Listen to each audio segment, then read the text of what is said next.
All right, welcome to another episode of Comic Book Squares. We just want to remind everybody about our big contest for 2023. We're going to help find a new writer in comic books. We're partnered with Dream Foundry on this, and just remember the deadline is the end of September to get your stories in. So to kick the show off, my name's Shane. I'm Paul. I'm Ben. And I'm Mike. Let's get this show started.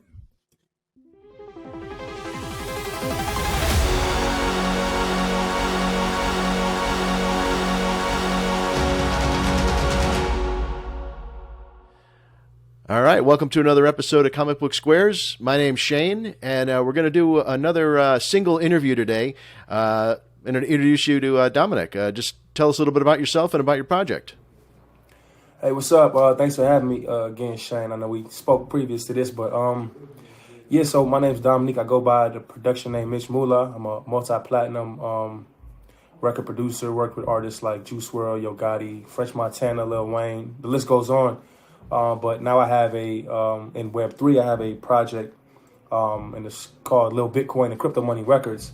But Lil Bitcoin being a decentralized avatar artist tasked with the responsibility of protecting decentralization against a group of dark agents called the FIOPs. And here's where we kick off the comic book story. And we actually just released chapter 1 of the comic book a couple weeks ago. We sold, I think, about 254 copies in our debut as an NFT, but now people are actually receiving, the physical comic, and that's something that we've been basically really focusing on now with our project is, how do we make the best comic experience for our users, whether they're buy NFTs or they just lovers of comics, or whether they like hip hop and they find their way into the comic space.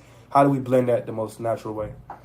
Nice, man. There's so much there to unpack. I mean, you're covering an awful lot of stuff. I mean, for me, I'm really excited about NFTs and about Web3 and just where all that stuff is going. So that's why I really wanted to have you on the show, just because I think it's an exciting time and it's so new.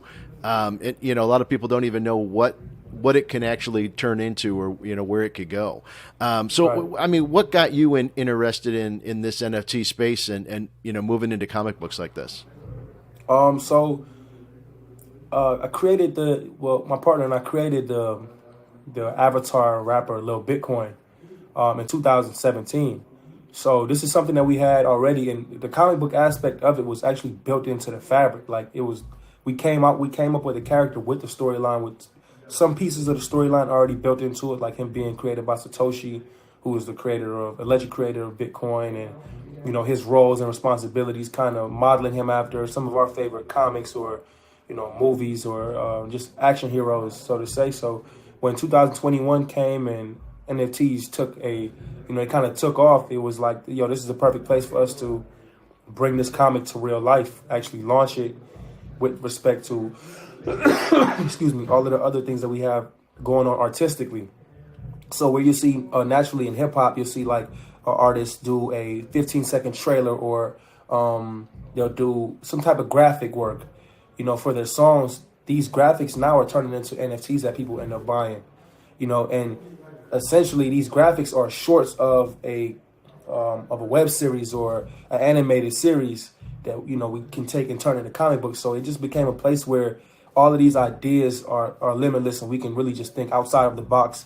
With NFTs being so brand new, there's no box, there's no precedent of what's going on, or what we can or can't do.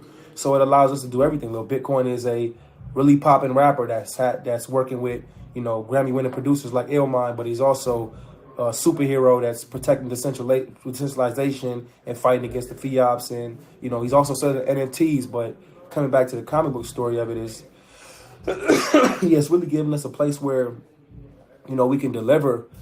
This is my first time, and my partner, my whole company is really our first time doing anything in the comic book space. But we all love, whether it's directly the comic book or, the byproduct, which is Batman, Superman, the movies, the storyline, watch the cartoons growing up. We just, we love that, and you can kind of see that, different examples or different kind of character styles in our story in the comic book. Yeah, man, I read through it. I really thought it was really cool. You have the book itself has a really kind of unique visual style, and I really dug it. It almost like you got it's almost photographic in the way that you've got some of the way the characters are put together as well. Some of the characters are almost more like CG, and then you've got traditional like comic book style art on top of it. So it's got a really kind of unique look to it. Yeah, shout out to television. So my partner who created the company Crypto Money Records and Lil Bitcoin with myself, he's the one who's doing those visuals that you're seeing, that the ones that you're talking about. So, with him, we have, he's literally like the best in the game when it comes to digital animation. Hence, he's worked with SpongeBob, from SpongeBob to Pop Smoke to Cardi B, you name it. So, we really have a great team that's making and helping this whole vision that we have. We all align on the same thing, and bringing it to life is just it's a beauty to see every day. Us, just working towards this. Yeah, absolutely. I love it. Well, tell me a little bit about how your project works. As far as I know, some of the NFT platforms, it takes a lot of work to put together like a reader to be able to pull your NFT out and bring it into a reader where you can actually read the book.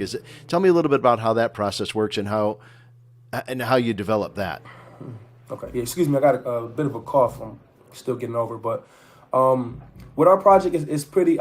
We chose the most kind of straightforward way because we know not everybody that's into comics or into hip hop understands Web3 or understands how to set up a MetaMask wallet. And what we don't want to do, and really take pride in, is we don't want to limit our target audience or limit our fans or our collectors or our supporters or whatever you want to call it based on their access to tech or their understanding of specific new tech. So we launched on crypto.com. That's where we launch all our NFTs at. Or to date, that's where we have a partnership with. And with them, it's really simple because you literally sign up it's like a Web 2 meets Web 3 platform where you sign up using your email address and that's your wallet. And then from there, you can buy NFTs with your Visa card, your debit card, your credit card. So it simplifies the whole method of purchasing. So with us, the new NFT that we're coming out with, we haven't we haven't given out the date yet, but with that NFT in particular, each asset is going to come with the PDF comic, just to help the storyline spread a bit. You know what I mean? Previously, what we did was you have to buy a certain NFT in order to get the PDF, but we have something called an access pass. So our access pass is basically the VIP tickets. If you got these access pass, you'll get access to, we send our access pass holders free comic books. Like the entire 30-page, I think it's like 34 pages front to back.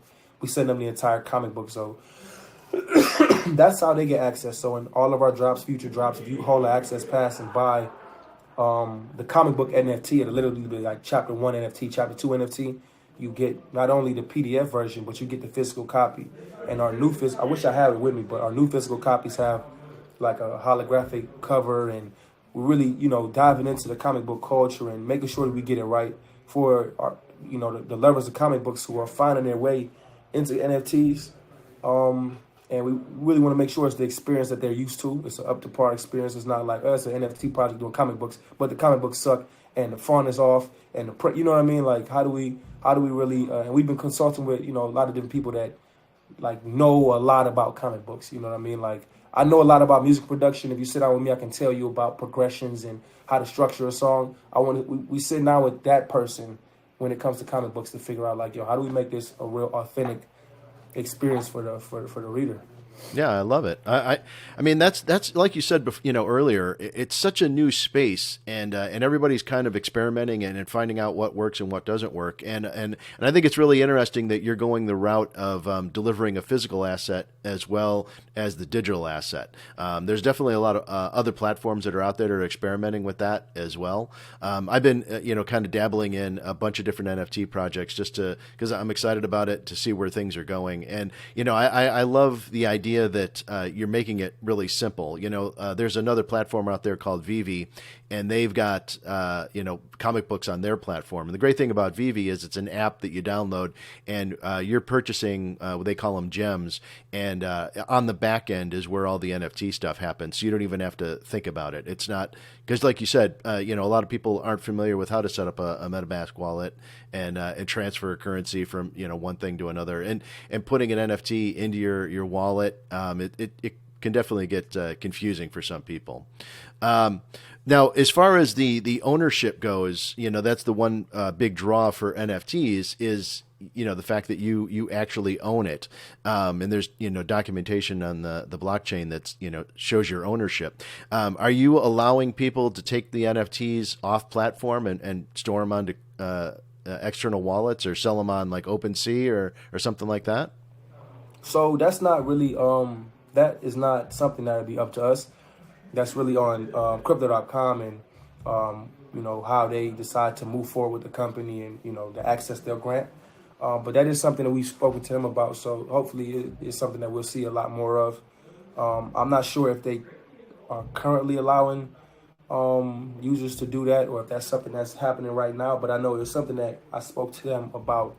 But yeah, that'd be dope to see it go across platforms. I just want to make sure that the people that come in to buy our projects and, interact with our content has the easiest way to interact with it in the most natural way, because I'm in the studio now, right? And if I wanted some of my friends to buy an NFT or they wanted to buy an NFT and they'll ask me, I don't want it to be a 45-minute process of me teaching them how to set up a MetaMask wallet for then them only to come back to me maybe a day later like, hey, my NFT's gone, I don't know where it is. It's like I want it to be simple. So, keeping it simple for me, it's an easy way to onboard our community into the space and let everybody be a part of what's going on. Because, from them buying on crypto.com with us and doing it the simple way using Visa, or not the simple way, but the more traditional way, I say, them doing it like that, maybe that opens up their mind and their palate to, I want to learn more. I might want to buy something on Vivi. I might want to buy something on Solana. Let me figure out how to do that. So it's like, feeding a baby, just use an analogy, something my dad told me. It's like you don't feed a baby steak, like not until they're ready to really chew and digest. So you just, give them what they can take until it's ready. And hopefully, they get there and it's beautiful. Absolutely.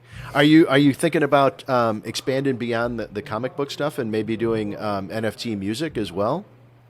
Yeah. So Lil Bitcoin's a rapper. Like I said, he's got songs with Illmind, myself.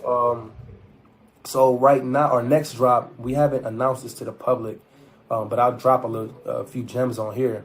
No pun intended to your reference to gems on Vivi.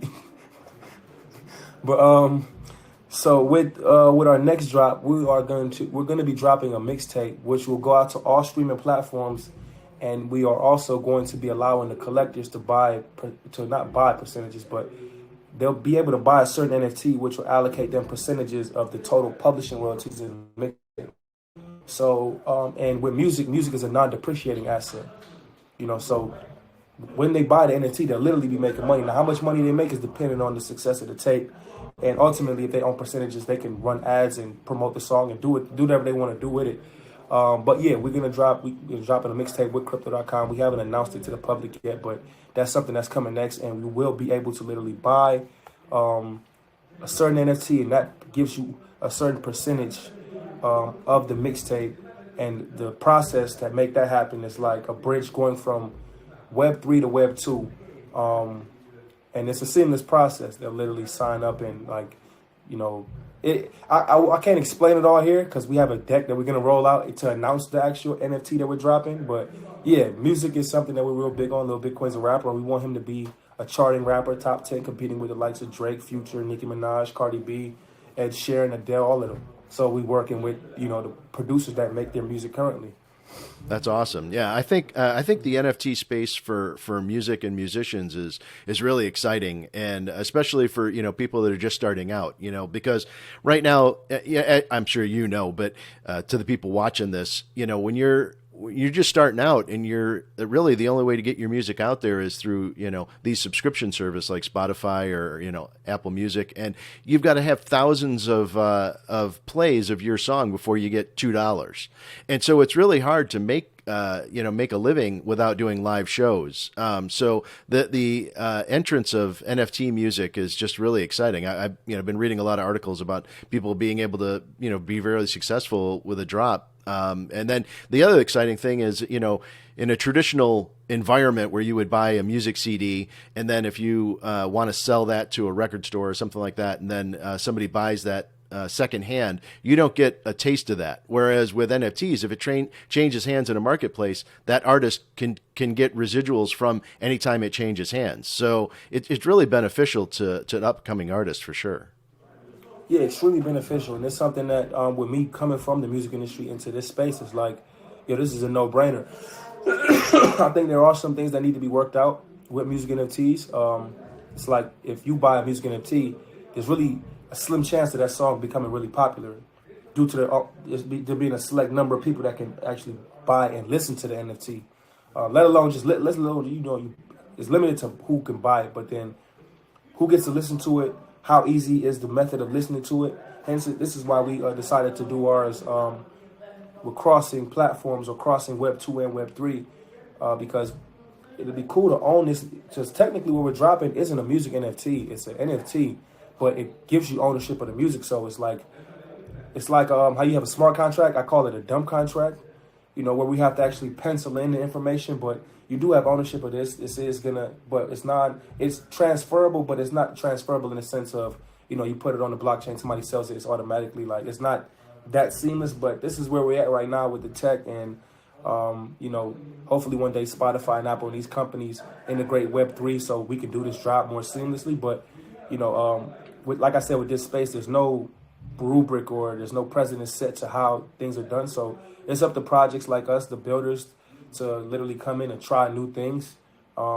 It's high risk on our behalf because we never seen it before. It's never been done. It's not like if we wanted to drop a PFP, we kind of can gauge like, okay, there's a million PFPs out.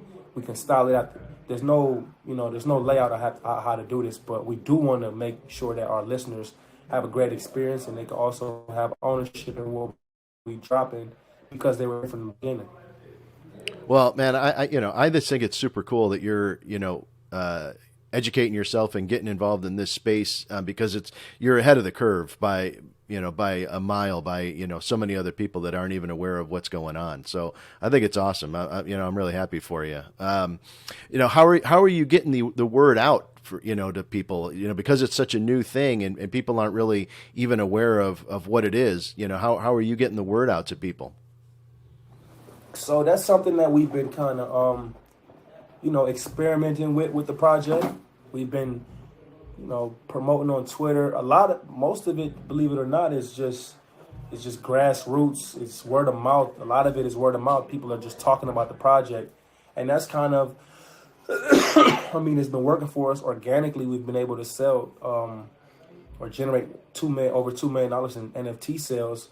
And we only have 2,000 followers on Twitter. So we haven't paid for any boost campaigns. This next drop will be the first time we actually pay for marketing, pay to market a drop. So through word of mouth, we've been able to do really well. I believe ultimately, and this is something out of a Seth Godin book, a good product markets itself. I believe that's Seth Godin and Jonah Burke. I'm not familiar. It's a couple of the books I read, but yeah, good product sells itself. And I believe that this project is the purple cow in a sense to the NFT Web3 space. Yeah, absolutely, man. I think, like I said before, I think it's really exciting that you're dipping your foot into this. So as far as the promotion, you've been using a lot of social media, it sounds like, with Twitter and other social media platforms. Are you also talking about maybe getting out there in the physical world and doing like comic book conventions and getting the word out that way? So I left that out. Excuse me, I left out a big portion of it. So we did the Central Miami last year. We had a party in Brickell at a 3-story penthouse in the middle of Brickell. Beautiful views. Had about 200 people show up to the party. We did NFT LA last year. We rented a mansion. Had like 400 people show up. I know we probably broke some, regulations or laws or fire marshal mandates. I don't know. They can't prove it, but yeah, we did that and we showcased our project. We did NFT NYC this past summer. Had a party there. 200 people showed up. We had different interactions. We actually had somebody displaying their work in Meta on the VR headset. I'm missing something else we did. We did NFT NYC this summer, and we did one last year as well. We rented 2 Sprinter vans, and we were driving around basically Manhattan picking people up, bringing them in the car, or not the car, but bringing them in the Sprinter vans, playing them Lil Bitcoin's music, and we'll go from party to party and just pick up more people. And we had I have 2 recording studios in Brooklyn, in Williamsburg, located in the same space, and we had it there. We had a party there. So yeah, in real life, we're doing a lot of stuff. Tiller went to Comic-Con this past year. My partner, he was at Comic-Con. And like I said, we have people that we consult with in the comic book space that are really into it, like they're in every day of the week. And we're figuring out, or getting into the comic book scene, because like I said, it's like a diehard community. My brother's really into comic books, and I know how hard he goes about comic books and the love he has for it. So our approach for that is like, we really want to do this right and be authentic with it. We don't want to come in and just seem like we want to capitalize off of a market. Like, no, we really want to just show what we can do from Web3 and bringing that into the space with a story that's kind of familiar, because like I said, it has essences of Batman. It has essences of what's the Matrix, with Neo's relationship with the agents. It has essences of a lot of different stories that people who love comic books are familiar with. So yeah, we really want to just make sure we do it the right way. Yeah, absolutely. And one of the other interesting things that's, in the NFT space that people talk about a lot is utility. And, the idea of, you have this ownership of this thing. And like you said, you had mentioned earlier, kind of like a golden ticket almost. Have you, given any thought to how you might be able to introduce some utility into ownership of the NFTs, as far as like, maybe backstage passes or like early access to shows, that kind of stuff? Have you talked about that? Yeah. So that's our biggest focus. One of our main focus is utility. Like I said, with Access Pass, the Access Pass actually grants you access to, any future drop we have, early access. So like, for example, like the NFT I told you about that is going to be basically distributing the ownership of the project. If you have an early access pass, you can literally come and buy the whole 20% that we're giving away of the publishing. Like, you can actually come and get that. And only access pass members get the physical comic book, like the full physical comic book, glow in the holographic cover, glow in the dark cover, whatever we decide to do. Also, the access pass members, holders, they get VIP access to the parties. They don't have to pay. They get, if we're doing drinks, they get free drinks, free food. Meet the collectors, talk, whatever it is. And there's a lot more things we'll roll out, like ticket gated and token gated events. Like, we have an event at the Central, in the Central Land on the 11th. Unfortunately, we couldn't make it. Not even unfortunately, we couldn't make that one token gated or ticket gated. So there's no way for us to do VIP access for our holders. But we do have like a certain amount of items that we will be giving away to the holders, like wearables and stuff like that. So even like, we have a video game coming out. I know everybody says I can literally, I'm going to send you after this call, I'm going to send you like the demo version of the video game so you can check it out. But like, the access pass holders essentially will be able to play that before it comes out and like test it out in our beta test, let us know how it is. So it's a lot of utility, within the access pass. And then I like to say also, some of the greatest utility of our NFTs is the NFT itself. Now, when I say that, our first NFT was a 15-second trailer of Lil Bitcoin with the crypto money machine gun holding it up, shooting dollars out. Now, the crypto money machine gun is something that we also redropped, not redrop, but we dropped that as an individual airdrop to access pass holders. So now you see this item become a commodity, and now it's starting to get seen more and more. Now it's a coveted item. That's one of our highest secondary sale items, which is the crypto money machine gun. So it's like, we don't have to necessarily tie something to it physically, but if this item that you're seeing becomes something that's like, like, imagine if you can get Batman's boomerang or something. It's like, that's what we're doing with the items. We're redropping them, reintroducing them in ways where people will covet them and people would want them. And if you hold it, that's the utility. We actually, the utility is in, we're going to increase the value of the asset that you already have. Very cool. And so on crypto.com, I haven't been on that site before. Do they have a marketplace as well where people can sell their items and purchase other items? Yeah, absolutely. They have the crypto.com. I think it's crypto.com/NFT. I know if you go on the website, they have an NFT tab. You tap on that, and then they have a host of NFTs and different projects and stuff like that. Very cool. Very cool. Yeah, I love it, man. Well, listen. I think you're really, ahead of everybody else where you're heading with this. I think it's really exciting, and the artwork is really cool. So yeah, man, I'm really glad you came on the show and just tell people about what you're doing. Is there anything that you wanted to also share? The other things that you might be working on, that little surprises coming up soon? First off, thanks for having me. I really appreciate you giving me the time to come and speak to your audience. There's so much that we got coming out. I don't want to sit here and just like, yeah, we got this, we got that, we got that, because it's like shilling at some point. If you like what you heard today, tonight, this evening, whatever time zone you in, just follow Lil Bitcoin on Twitter, twitter.com/Lil Bitcoin CMR. That's on Twitter. Instagram, you can follow myself, Instagram.com/Mitch Mula, Mitch Mula, all one word. On Twitter, I'm Mitch Mula CMR. And just follow us there. Our Discord link is in Lil Bitcoin's bio. So yeah, if you like what you heard, it's a lot more that we got coming out, from, I mentioned it here, video games to different comic books to music NFT collabs with some of your favorite artists or producers, and it's a lot. It's a lot. We're just getting started. That's awesome. Well, we're definitely going to put all the links to everything below the show on YouTube, and get the word out there. Anything we can do to help you out. I that's what this show's all about, is trying to bring awareness to projects that are really interesting and unique. So yeah, I'm super happy you were able to come on here. It's great getting a chance to talk to you. Nah, thanks a lot. And if you're in Miami, I don't know if you're coming to Miami or any of your audience will be in Miami for the Central Con. I'm going to be speaking on the 28th at 9:30 a.m., where we're going to have a conversation about music NFTs, utility, just a bunch of different topics. So I'll be there. I'll be meeting with a bunch of people, and we may have a party there as well. But if you or anybody in your audience wants to come, I have a certain amount of tickets that I'm able to give away for free. So have them DM me, tap in with me. You got my contact to Lexi. Just let me know. We'll make it happen. That's awesome, man. That's very cool. Well, congratulations with all the success, man. I hope things just keep going to the moon for you. Man, I appreciate that. I really do. All right, man. Listen, take care, all right? All right. Have a good night. All right. All right. Well, thanks for tuning in for another episode. I hope you got something out of this. Make sure to hit that like, subscribe, and notification bell so we can keep bringing you content like this, and I will see you on the next one.